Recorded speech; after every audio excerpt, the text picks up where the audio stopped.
হিমালয়ের পাদদেশে কপিলাবস্তু নামে একটি সুন্দর শান্তিপূর্ণ রাজ্য ছিল। শাক্যরা সেখানে বাস করতেন। এ রাজ্যের রাজার নাম ছিল শুদ্ধোদন, রানী মহামায়া দেবী। রাজ্যে সুখ শান্তির অভাব ছিল না, কিন্তু রাজা ও রানীর মনে শান্তি ছিল না, কারণ তাদের কোনো সন্তান নেই। একটি সন্তানের আশায় রাজা রানী অধীর আগ্রহে অপেক্ষায় ছিলেন। আষাঢ়ী পূর্ণিমার উৎসব শেষ করে রানী মায়াদেবী ঘুমিয়ে পড়লেন। আকাশে পূর্ণিমার চাঁদ ছিল, চাঁদের আলোয় চারিদিক উদ্ভাসিত। রানী এক অপূর্ব সুন্দর স্বপ্ন দেখলেন। চারদিক থেকে চার দিকপাল দেবতা এসে রানীকে সোনার পালঙ্কে তুলে নিলেন। তারপর তাকে নিয়ে গেলেন হিমালয় পর্বতের মানস সরোবরে। ওখানে দেবতাদের মহিষীরা মায়াদেবীকে স্নান করিয়ে সুবাসিত দিব্য বস্ত্রে ভূষিত করলেন।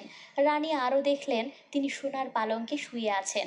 তখনই পাশের স্বর্ণপর্বত থেকে এক শ্বেতহস্তি নেমে এলো। সুরে ছিল একটি শ্বেতপত্র। শ্বেতপত্রটি রানীর পালঙ্কের চারপাশে তিনবার প্রদক্ষিণ করল। এরপর রানীর জঠরের দক্ষিণ দিকে শ্বেতপত্রটি প্রবেশ করিয়ে দিলেন।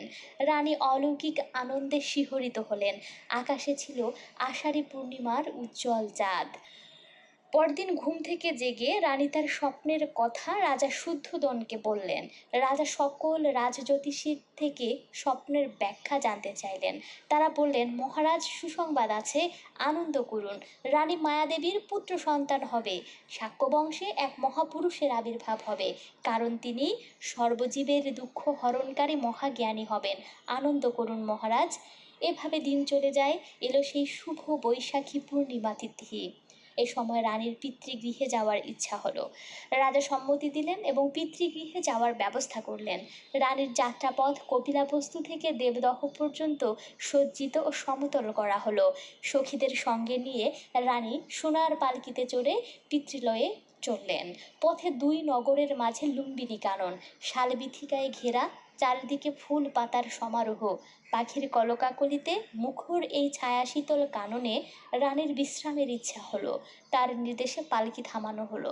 রানী কিছু দূর হেঁটে এক শাল তরুর নিচে দাঁড়িয়ে হাত দিয়ে একটি শাখা ধরলেন। তখনই তার প্রসব বেদনা শুরু হলো। সহচারীরা জায়গাটিকে চারদিক থেকে কাপড় দিয়ে ঘিরে ফেললেন। লুম্বিনী কাননের শালবৃক্ষের নিচে বৈশাখী পূর্ণিমার শুভক্ষণে জগতের আলোভাবী বুদ্ধ সিদ্ধার্থ গৌতম ভূমিষ্ঠ হলেন। অনেক সাধনার পর সিদ্ধ হয়েছে রাজা রানীর মনোবাসনা, তাই পুত্রের নাম রাখা হলো সিদ্ধার্থ। কথিত আছে সিদ্ধার্থ জন্মেই 7টি পদক্ষেপে অগ্রসর হয়েছিলেন। প্রতি পদক্ষেপে একটি করে পদ্ম ফুল ফুটেছিল। এ সময় চারদিকে দেবতারা আনন্দ ধ্বনি উচ্চারণ করেছিলেন। জগতে সিদ্ধার্থ জন্মগ্রহণ করলেন। একই দিনে গয়ার বোধিবৃক্ষ, রাহুল মাতা গোপা দেবী, 4 নিধিকুম্ভ, 4 মঙ্গলহস্তি, অশ্বরাজ কণ্ঠক, সারথি ছন্দক ও অমাত্য পুত্র উদাইও জন্মগ্রহণ করেন। সিদ্ধার্থের জীবনের সাথে এদের বিশেষ সম্পর্ক ছিল।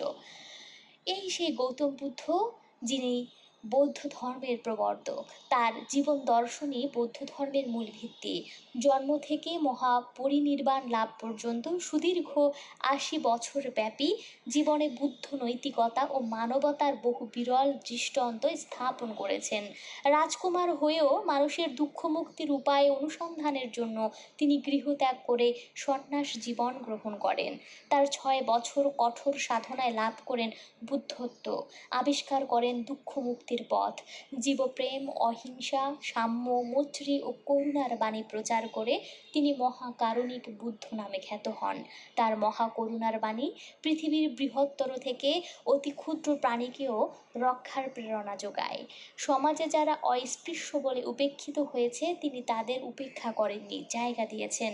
তিনি তাদেরকে মানুষের মর্যাদায় প্রতিষ্ঠিত করেছেন।